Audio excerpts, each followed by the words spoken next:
Before I introduce our faculty lecturer, I want to do a couple of housekeeping things and remind people to turn off their cell phones, if you would, just double check. And also that there'll be a reception in the lobby afterwards. Okay, good afternoon. I'm Lana Rose, president of our Academic Senate at Santa Barbara City College, and I'm happy to welcome you students, faculty, and friends because today is a day to celebrate outstanding achievement. The President's Honor Roll reception just concluded recognizing high-achieving students, and we are here at the pinnacle of faculty achievement, the annual faculty lecture. For the past 24 years, the faculty and students have chosen a faculty member who represents the best in classroom teaching, counseling, or librarianship, as well as unselfish and dedicated service to Santa Barbara City College. It's a very thrilling day for Carl. Finally here. And also a day of sweet memories for the past lecturers. We are so lucky to have most of the 23 previous lecturers, save our dear Harold Dunn from music, still with us, and I'd like to take a moment to recognize that pantheon of previous lecturers by having those in attendance stand and remain standing as I acknowledge the proud forerunners of today. Dr. Robert Kassir from the Department of Political Science, Mr. Henry Bagish from Anthropology, Dr. Charles Courtney from English, whom I don't think is here, Dr. John Kay from Political Science, way up there, Mr. Raymond O'Connor from the Department of Chemistry, Dr. Barbara Lindeman from History, Dr. Elwood Shapansky from Physics, Dr. George Frakes from History, Dr. Elizabeth Hodes from Mathematics, Dr. Jack Ullum from Music, Dr. Curtis Solberg from History, Ms. Diane Hanluser from Art, Dr. Robert Cummings from Biology, Mr. John Egler from History, Mr. Michael Masson from Biology, Dr. Gary Carroll from Chemistry, Mr. David Law, Science and Ethnic Studies, Mr. Joseph White from Philosophy, Dr. Manu Eskandari from Political Science, Dr. Jeanette Weber from English, Dr. Peter Hasland from Political Science, and Ms. Genevieve Anderson from Biology.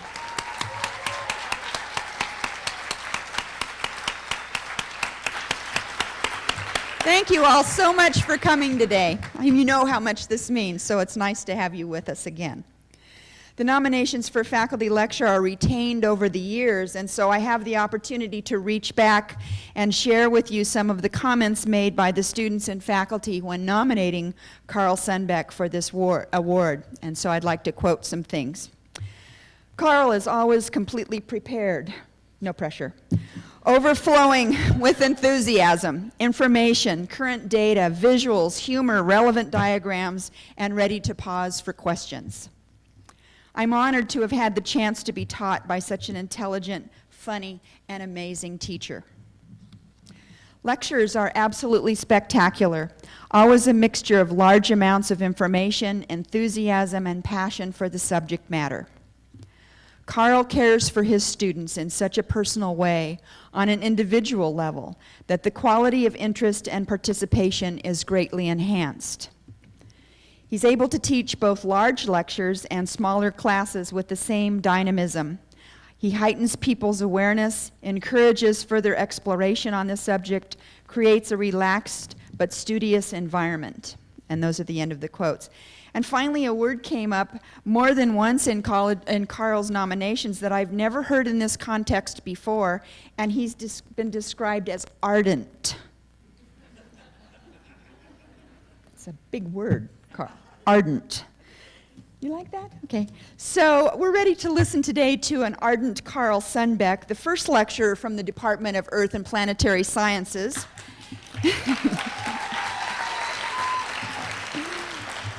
Who will give us a brief history of a few smart scientists and I suspect he's a bit of a smart scientist himself. Welcome, Carl.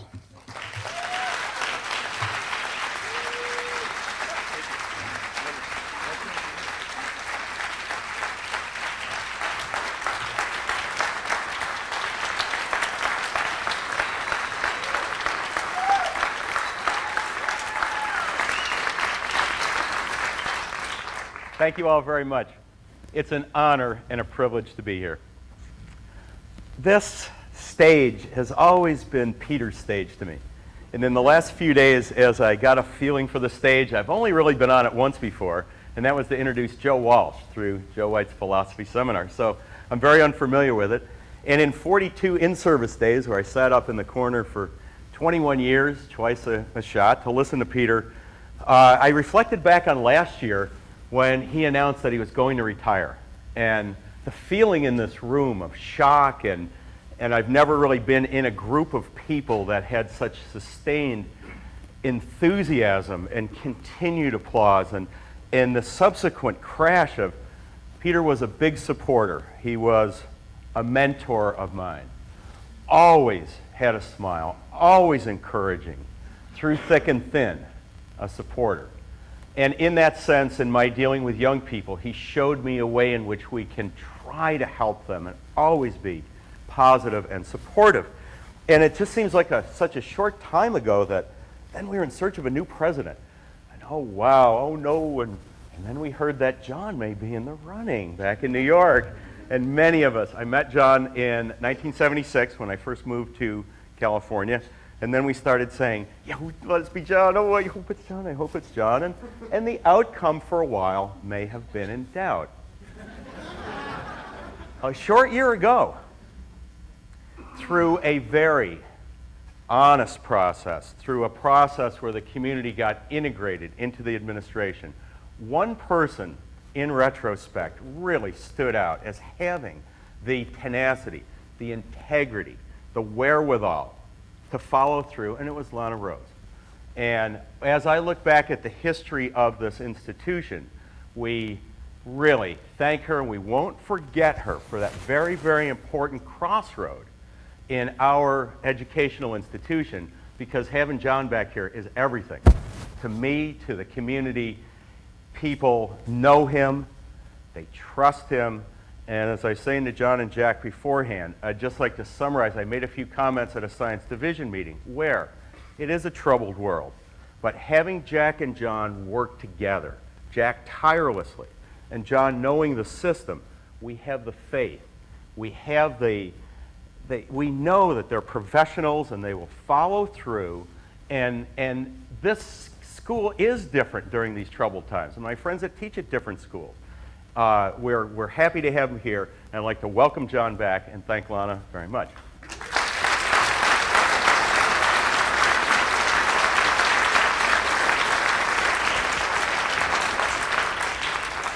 The first person I met in Santa Barbara is here. Where is he? Harry Wendell Hyde. There he is.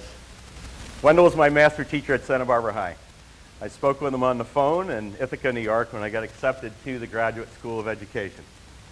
Wendell shared many things with me over the years, including a little bit of spirituality that may have flowered. And one of the things, Wendell, that I would like to share with everyone is a look at this book that you gave me 27 years ago, The Watershed, a biography of Johannes Kepler, which I will read later on. And I've read his son Joe Hyde, too. Before I begin, I would like to thank Joe White, Dr. Joe White, for helping me more than anyone put this hour together. And he really, here's Joe, he really did take the time to, a lot of folks have that. Thank you, Joe. I hope that you're organized and ready to go. So, is it time? Make me responsible. Okay, well, I better bring it then, right? Here we go. A circle may be defined as a locus of points equidistant from one point.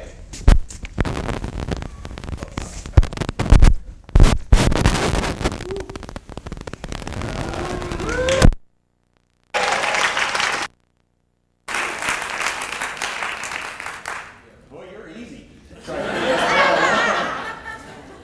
We call the line circle the circumference.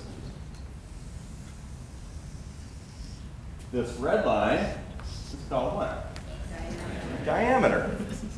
If we had a string like ancients did, and we took the string and we tried to lay it around the circumference, we would have 1, 2, 3, and a little bit.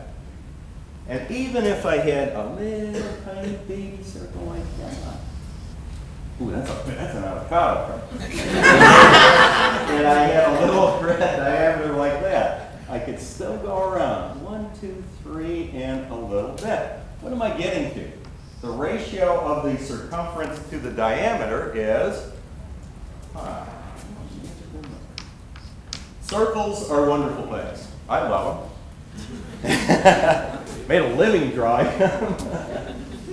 2 gentlemen taught me how to draw circles at Laguna Blanca School in my first job. George Crandall and Bill Shirk. They both passed away, but the gentleman that hired me to my first teaching job 26 years ago is here, Dr. Peter Larber. And I just wanted to salute George and Bill. We can take a circle and break it up into parts, halfway and into quarters. And if we start here at 0 and start going around the circle, and we want to break it up into parts, we can use this number, 3.1416. And if we go halfway around, that could be pi. And if we go all the way around, it could end up as 2 pi. But there's another way to break up a circle. If we want to break it up into smaller parts, we can break it up into little tiny things called degrees. And if we went 90 degrees, we would be 1/4 of the way around. Pi, 180. What a lovely number, 270. And if we went all the way around, it would be 360 degrees. What a nice number to work with. Kind of reminds you something about the Earth going around the sun, our orbital period. And what happens when we break 360 up into different parts? What can we divide into 360? Well, start with 2, 3, 4, 5, 6, 7. That 7-11 thing doesn't seem to work somehow. It shakes down with dice, but not with these numbers. All right, we can go 8, 9, 10, 12. There's 45 degrees, 30 degrees, 60 degrees. And even if we approximate the length of our year with 360 days, we can break it into 12 months of 30 days, as the Mayans did. But then they got a little bit left over. They got 5 1/4 left over. And what do they do with that other 5 1/4 days? They had a party.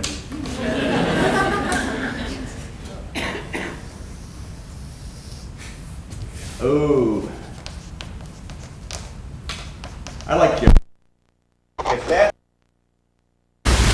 and we have the tilt of the Earth's rotational axis to be about how many degrees? 23.5. A little sloppy here because I'm nervous. We can take a look at a thought experiment, an ancient experiment done by a gentleman in 250 BC named Eratosthenes. And he showed up in a number of different texts that I've studied out of and taught with: trigonometry, geography, astronomy, to say the least. He was a librarian in a city called Alexandria. We are going to go to another city called Syene with a gentleman named Carl Sagan. The class that I teach at Santa Barbara City College, that I've taught 70 times, I took from Sagan as an undergraduate at Cornell. And he did a series called Cosmos, way back when. And he actually goes to Syene, and you will get to see my teacher go there and do Eratosthenes. I always enjoy that in my classes, to get a look at Carl Sagan, but he's coming later in the modern era. Back to the thought experiment. Well, on June 21st, on the longest day of the year in the northern hemisphere, it was reported from the Tropic of Cancer that there was no shadow cast. But in Alexandria, there was a shadow cast to the sun The point directly overhead is called the zenith. Now, Eratosthenes thought, how could this happen? If the Earth were flat, there would be either the same shadows or no shadows. So first the Earth must be curved, and the degree of curvature, well, how big is the Earth? By measuring the distance between the two cities, 5,000 stadia, it's rumored that he paid someone to walk it off, or he talked to camel drivers. A camel can go 1,000 stadia per day. It's 50 days. If you measure that distance, and you measure this sun angle, which is very simple, it's about 7 1/8, we'll call it 7 degrees. All you have to do is slam a stick in the ground. We called it a gnomon, an obelisk, and by measuring the length of the shadow, assuming the stick is straight with a little trigonometry, it's very easy to get the sun angle. And trigonometrically, it's very easy to project this into an inscribed angle at 7 degrees. Now, the bigger the piece of pie, the bigger the crust. Oh, we got this fancy deal. The ratio of the inscribed arc to the intercepted angle is always the same. The ratio of d to 7 degrees is going to be equal to the ratio of the circumference to how many degrees? 360 degrees. And this ratio is about 1/50th. And in 250 BC, he measured the distance, he measured the sun angle, and he calculated that the circumference of the Earth was about 25,000 miles, about 40,000 kilometers. So I wanted to start with our look at, sometimes I call my astronomy class a history of the smart guys. How did people figure things out? And in ancient times, they knew a lot. They knew that the Earth was round by looking at a shadow cast on the moon. They knew that we spun, that we wobbled as we spun, precession of the equinoxes, and they also knew how big the Earth was. Hard to fathom with the Iliad, the Odyssey, this little puddle over here called the Mediterranean, to have the idea that you're going to start one way and go all the way around at 25,000 miles was mind-boggling, but it is written. The library in Alexandria burned down, but we still do have these writings that are in all of our books today. Some of the writings from ancient times involve models of the universe. And we work a lot in science with models. How do you go about figuring out what is real? Well, what's real is real. Nature will play itself out. And the way in which mankind probes the universe, it was always fascinating to me, the scientific method. Well, is there, coming down from Mount Sinai, a scientific method? We figure things out. We try to observe things and then make guesses. And a good guess is called a what? Hypothesis. Then we make a model. And the Greeks kind of didn't get their hands dirty. They said, oh, we think this happens. We think this happens. In the scientific revolution, they started to actually look and experiment and test more. Now, through the Dark Ages, and I got to jump up to, in a brief hour, we want to get up to the scientific revolution. Two models of the universe prevail. The helio, or sun-centered model, from a gentleman named Aristarchus, and a geocentric model that was perfected by a gentleman named Ptolemy in 150 AD. Both involve perfect circles. A noble, tough Pollock named Copernicus revived that heliocentric model, and he kept using these perfect circles. And he liked the perfect circle. And it wasn't until in the early 1800s when Johannes Kepler acquired Tycho Brahe's reasonably accurate observations of planetary position that Kepler made a major breakthrough that distinguished him as one of the very great thinkers. From my point of view, and from Wendell's point of view too, he gave me the book on the guy, he came up with an idea based upon the position of Mars and Jupiter that planets go around the sun not in circles, but in kind of squished circles called what? Ellipses. Kepler's first law of planetary motion states that planets move in elliptical orbits around the sun. Secondly, in their orbit, I'll try to do this one, with speed. They go faster here, slower here. Faster here, slower over here. Faster here, you get the idea. So that if we put a little clock on a planet, and we started the clock, and we stopped the clock, say at the end of a month, and connected it to one foci, which is the sun, we would sweep out a triangle that has a certain area. When we're further away from the sun, we could talk aphelion and perihelion, but faster and slower works for me. In the same period of time, we don't go as far when we're further away, so that a triangle swept out, connected to the sun, would be skinny and long as opposed to short and fat, but they would have the same area.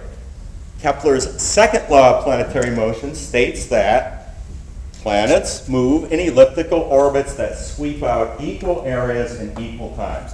How did he figure that out? The third one, in the 30 years since I was introduced to Kepler's laws, blows my mind the most, and it's all about music. When I studied music at Irondequoit High School a little bit, the multiples, the octaves, the overtones, the harmonics of, well, planets go around the sun. Mercury's going like crazy, 88 days. Venus, 225. Earth, 365. Mars, 680. By the time you get out to Saturn, 10 years. Uranus, 88 years. Pluto, 250 years. The planets revolve more slowly as we go out in a certain harmonic ratio. If you take the period of their revolution, t, and square it, take their average distance from the sun, r, and cube it, that ratio, expressed in astronomical units in years, is always 1. Wow! Some people come along in the history of science and bust this huge move and see things in a broader context than other people. Newton did it. Newton stood on the shoulders of giants. He takes other pieces of information and then makes a quantum insight. And Einstein has done it. We don't scrap their work, but we put things into a broader context. Now, how might Johannes Kepler have spent his life figuring that out? From the watershed. How am I doing for... Usually if they open the window, they can hear me in Pennsylvania, so I think I may be okay without it. Can you hear me in the back? I thought so. Here's to you, Wendell. Been 100 times so I can recite it, but I will read it. Johannes Kepler, Kepler, Kepler, Kepler, Kepler, the founder of modern astronomy, was conceived on May 16, 1571 at 4:37 a.m. and was born on December 27th at 2:30 p.m. after a pregnancy lasting 224 days, 9 hours, and 53 minutes. The 5 ways of spelling his name are all his own, and so are the figures relating to conception, pregnancy, and birth recorded in a horoscope which he cast for himself.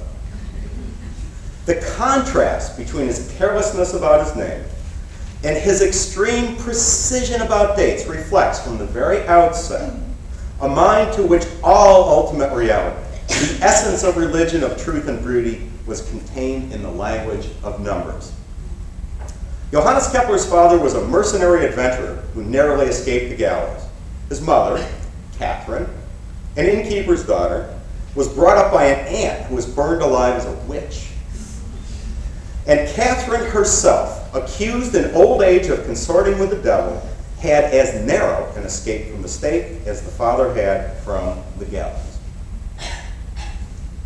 His mother, described by Kepler as, quote, restless, clever in line, but devoted to religion, slim, of a fiery nature, vivacious, inveterate troublemaker, jealous, extreme in her hatreds, violent, a bearer of grudges, and all her children have something of this. Kepler's description of his father.